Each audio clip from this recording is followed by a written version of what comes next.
At some point in your life, it is going to feel like the world has suddenly turned completely against you. And it'll seem like people are turning on you without any provocation. Injustice is a very real part of human existence. So the question is, how are you going to deal with it when it inevitably happens?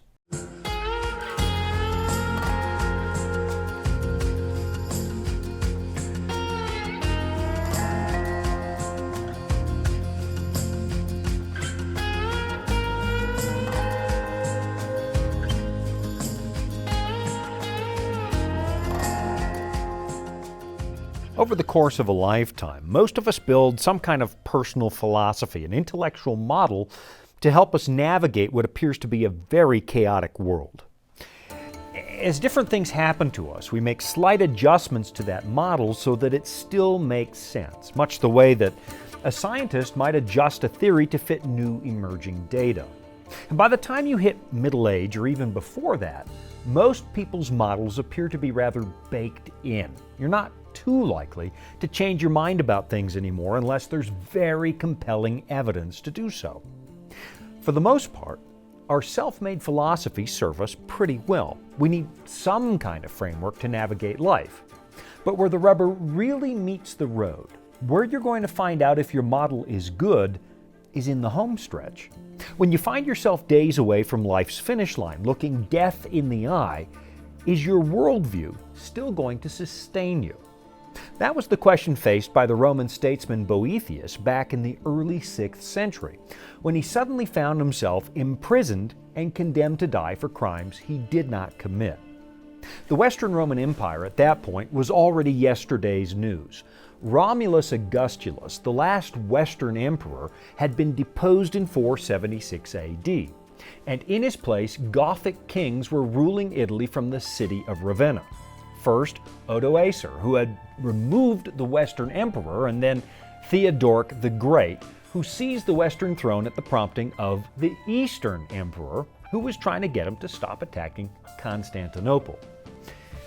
The Gothic kings in the West did not consider themselves to be the successors of the Roman emperors, which was really obvious when Odoacer actually sent the imperial crown and cloak back to Constantinople as a symbolic nod to their political supremacy.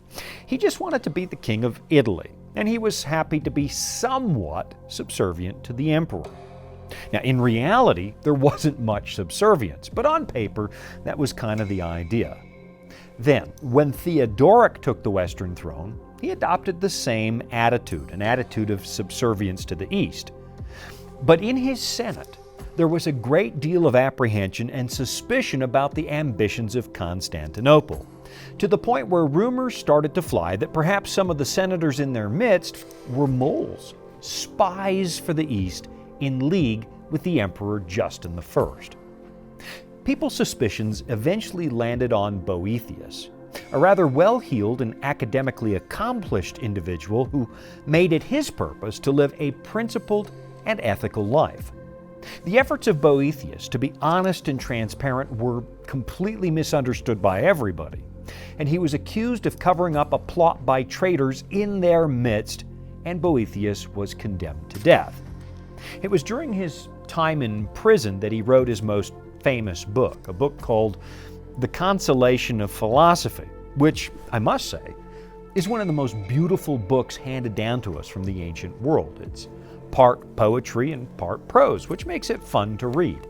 And it's a dialogue between Boethius and a woman who is the personification of philosophy, kind of the way that wisdom is personified as a woman in the Bible's book of Proverbs. This is a book that I would almost put on the same shelf with the books of Job and Ecclesiastes, because it deals with the problem of suffering, and it does it really well. And it forces you to examine your own priorities and ask yourself if the way you've built your life is going to be enough to sustain you when you suddenly lose everything.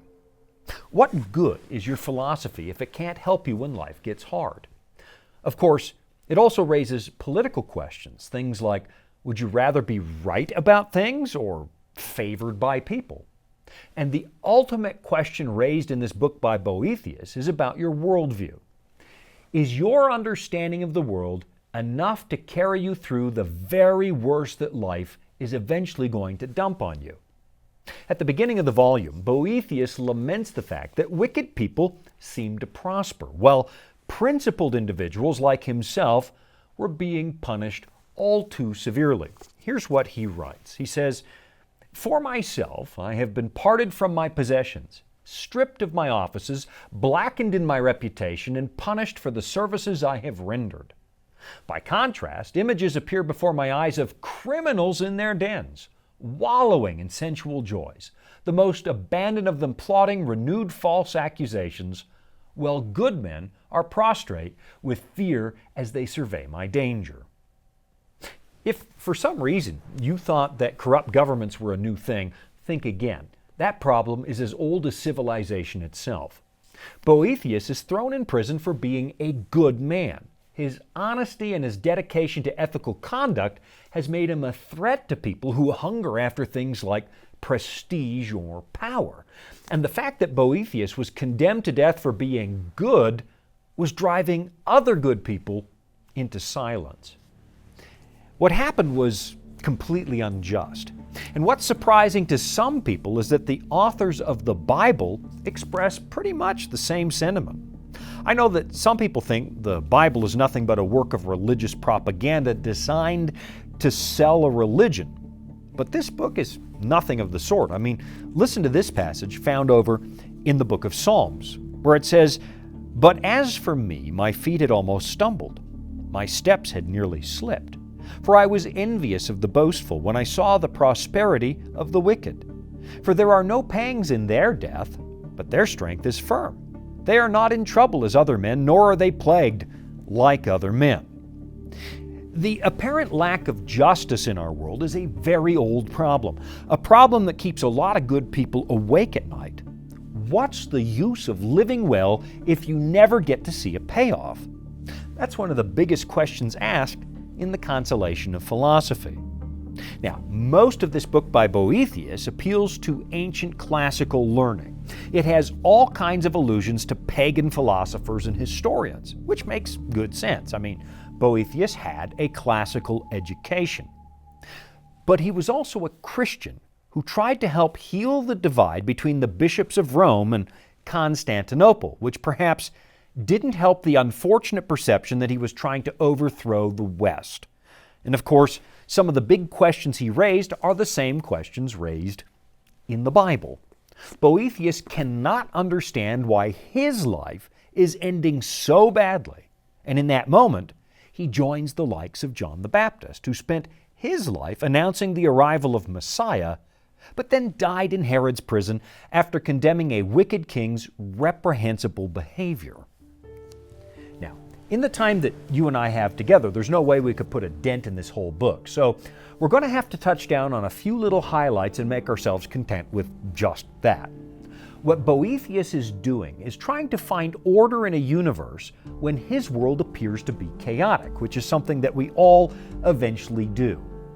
In his book, Suspicious Minds, Rob Brotherton describes an experiment at the University of Amsterdam where psychologists asked a group of people to think about something that made them feel, well, ambivalent. And they were asked to sit at computers and write out a list of pros and cons for whatever subject they thought about.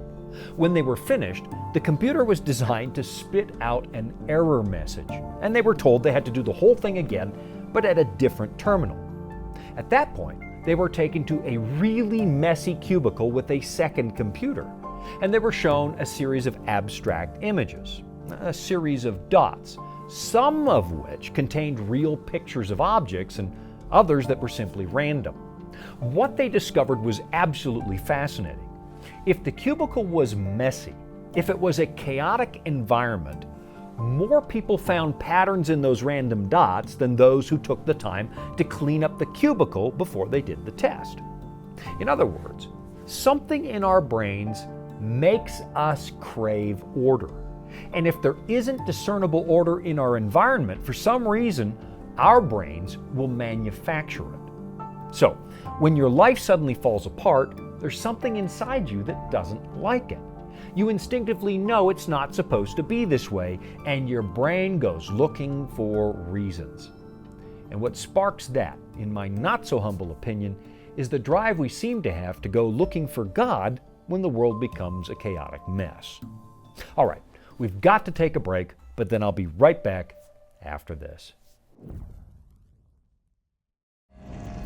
Dragons, beasts, cryptic statues. Bible prophecy can be incredibly vivid and confusing. If you've ever read Daniel or Revelation and come away scratching your head, you're not alone. Our free Focus on Prophecy guides are designed to help you unlock the mysteries of the Bible and deepen your understanding of God's plan for you and our world. Study online or request them by mail and start bringing prophecy into focus today. In his famous book, Boethius imagines Lady Philosophy coming to his prison cell to discuss the suffering that he's going through.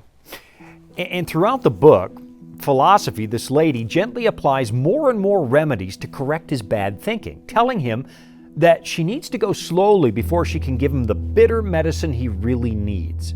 Early on, this is what she says. "Now I know," she said, "the further cause of your sickness, and it is a very serious one. You have forgotten your own identity." Now that is probably the number one reason I wanted to bring up this book to the show today, because it suggests that we suffer mentally because we've forgotten who we are. According to this, a great deal of mental anxiety stems from adopting false beliefs about the nature of the world and then expecting the world to fit into your beliefs. In Boethius' case, the problem was that he was all too happy to accept the random movements of the Wheel of Fortune when they moved in his favor.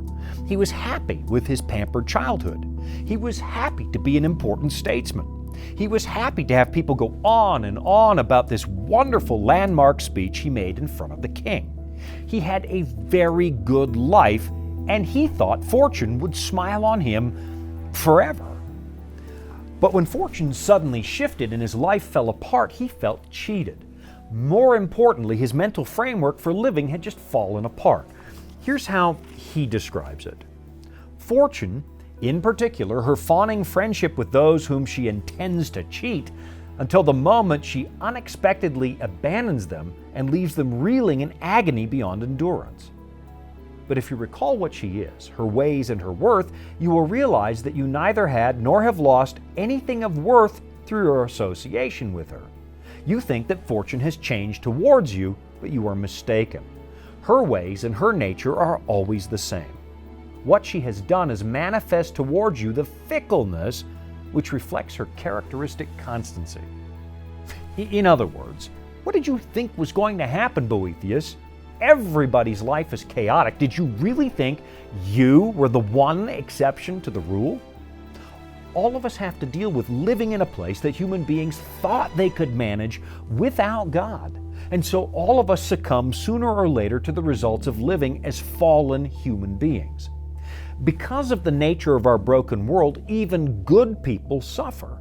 Jesus himself expressed a similar thought in the Sermon on the Mount.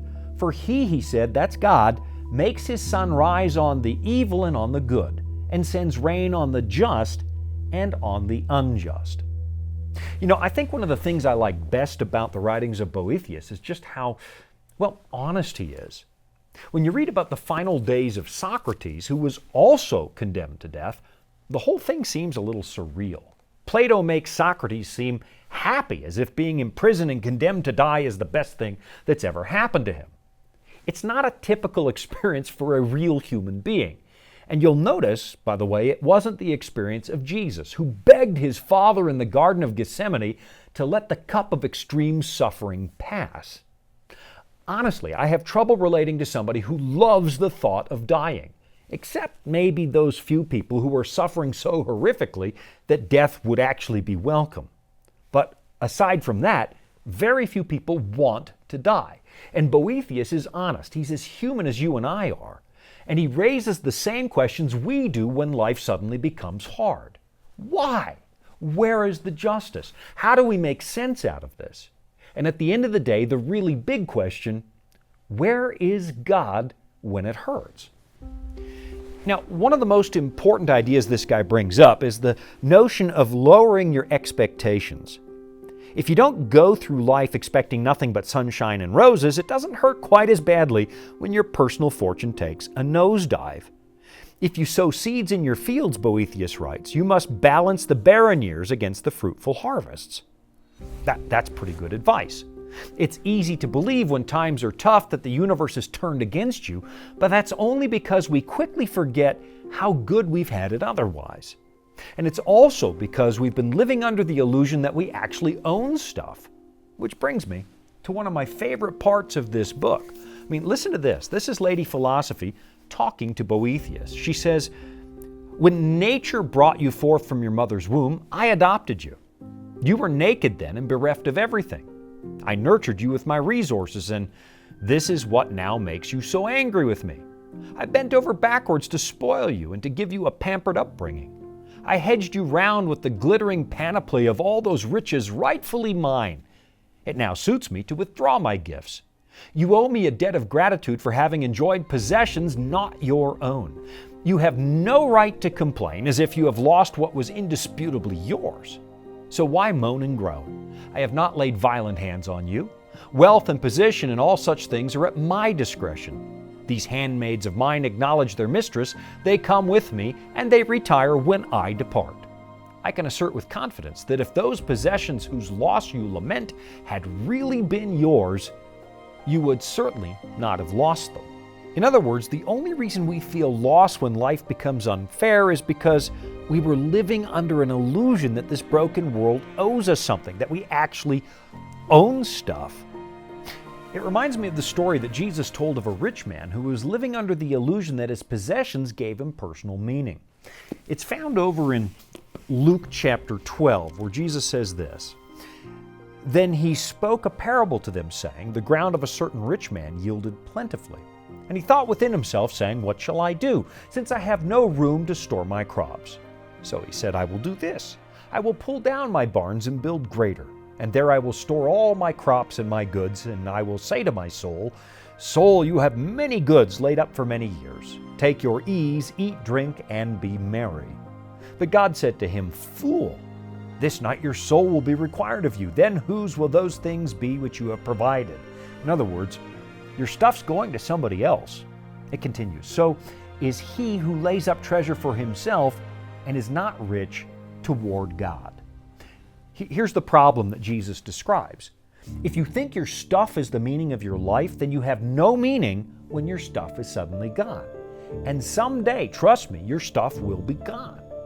If you think that accolades and fame are the meaning of life, then your life becomes meaningless when the world stops applauding. And believe me, it will. Half a day on social media will teach you how fickle celebrity can actually be.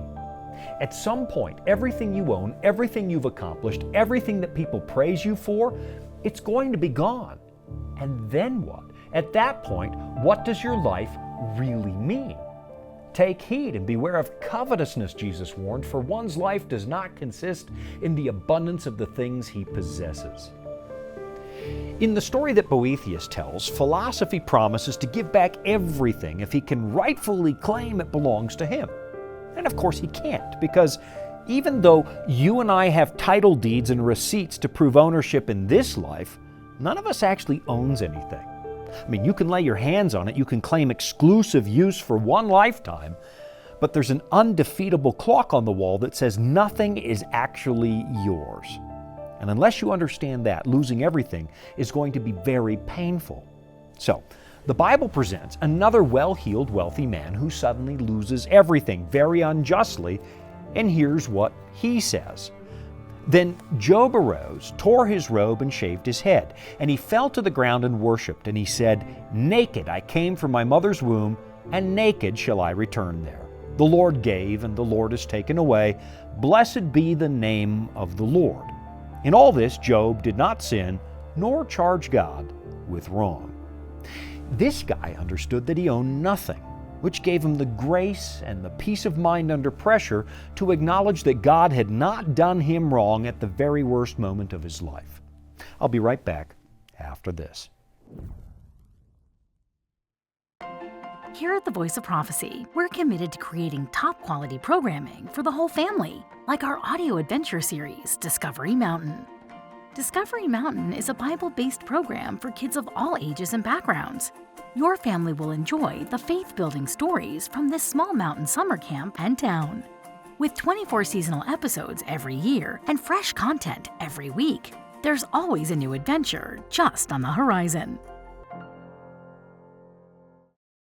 There's an important passage in Ecclesiastes that has the potential to grant you peace of mind even in chaos. It's in chapter 5. It says, "There is a severe evil which I have seen under the sun, riches kept for their owner to his hurt. But those riches perish through misfortune. When he begets a son, there is nothing in his hand. As he came from his mother's womb, naked shall he return, to go as he came. And he shall take nothing from his labor which he may carry away in his hand." This is one of the biggest themes you'll find in Boethius. He finally understands that nothing actually belonged to him. He might have used pagan philosophers to make that point, but he was also a Christian, and I virtually guarantee he knew about this passage in the book of Ecclesiastes. Boethius was treated unjustly, robbed of all his accomplishments, his name dragged through the mud without mercy. And now he's going to die, and he suddenly realizes that people who have it very good are ill-equipped to deal with hardship. He writes these words, "The most fortunate people are also the most squeamish. Being unused to any hardship, unless everything comes to them on the nod, they are floored by the slightest difficulties." Now you tell me that's not a description of our generation. Never has anybody had it so good. Even our poorest people here in the West now live better, more conveniently than at any time in the world's history. I mean, that's not to say there are no problems, because there are. But our problems are, well, smaller than the stuff our ancestors dealt with. And yet somehow we seem more prone to dissatisfaction and complaint because we've come to believe that fortune will always smile and that the world owes us something. Now, take, for example, the recent pandemic, where people started to treat little things as if they were grave injustices. Think about public health orders, like wearing a mask. Whether or not you believe those work is completely beside the point. What I want you to notice is how little it took to make us complain and feel as if the universe was against us.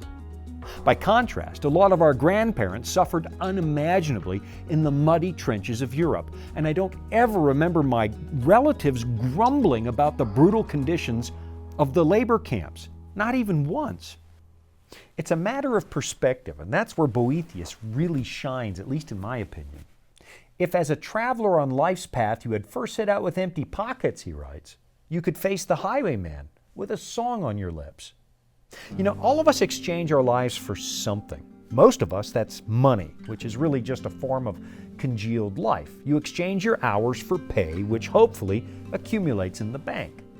And if somebody takes that away from you, it feels as if they've stolen your life.